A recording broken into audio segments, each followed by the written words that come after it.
नमस्कार दोस्तों, स्वागत है आपका एक और कहानी में। कहानी का शीर्षक है संकट में साथ देना। एक गांव था जहां लोगों के बीच में अनूठा एक बंधन था। यहाँ के लोग एक दूसरे के साथ मेहनत करते, सहायता करते और एक दूसरे के साथ खुशियों और दुखों को बांटते थे। इस गांव की कहानी बहुत ही अनोखी थी। एक बार गांव में एक नया आदमी आया। उसका नाम राम था। राम बहुत ही निराशाजनक हालत में आया था। वह एक छोटे से गांव में दूर रहते थे, जहां उनका परिवार बीमारियों और तंगी में फंसा था। उन्होंने सोचा कि वह इस गांव में आकर नए जीवन की कोशिश करेंगे। राम गांव में आकर एक आदर्श बनने के लिए प्रयास करने लगा। वे हर काम में मेहनत करते, दूसरों की सहायता करते और सबके लिए प्रेरणा स्रोत बन गए। दूसरे लोगों की खुशियों और दुखों में भी वे सहभागी रहते। एक बार गांव में बड़ा दुख का समय भी आया, जब गांव के मुखिया का बेटा अचानक बीमार पड़ गया। उसकी स्थिति गंभीर थी और उसके परिवार को इलाज के लिए पैसों की आवश्यकता थी, लेकिन गरीबी के कारण परिवार के पास इतनी धनराशि नहीं थी।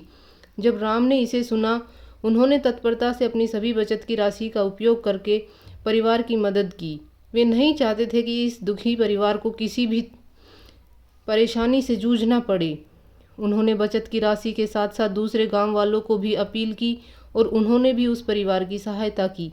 इस आपातकाल में गांव वालों ने एक बड़ी टीम बना ली। सभी ने मेहनत करके और अपने संगठन के साथ मिलकर इलाज के लिए पैसे इकट्ठा किए। थोड़े समय के बाद बेटे का इलाज हुआ और वह पूरी तरह स्वस्थ हो गया। इस घटना के बाद गांव वालों के मदद करने के इरादे एक दूसरे के साथ और भी मजबूत हो गए। यह उनकी सद्भावना, नेकी और सामर्थ्य का परिणाम था। वे सभी ने समझा कि दूसरों की मदद करके ही हमारा असली लक्ष्य पूरा होता है। वह गांव अब एक परिवार की तरह था, जहां हर कोई एक दूसरे को सहारा था। यहाँ के लोग अपनी खुशियों और दुखों को साझा करते, एक दूसरे की मदद करते और अपने संघर्षों को साथ में झेलते थे।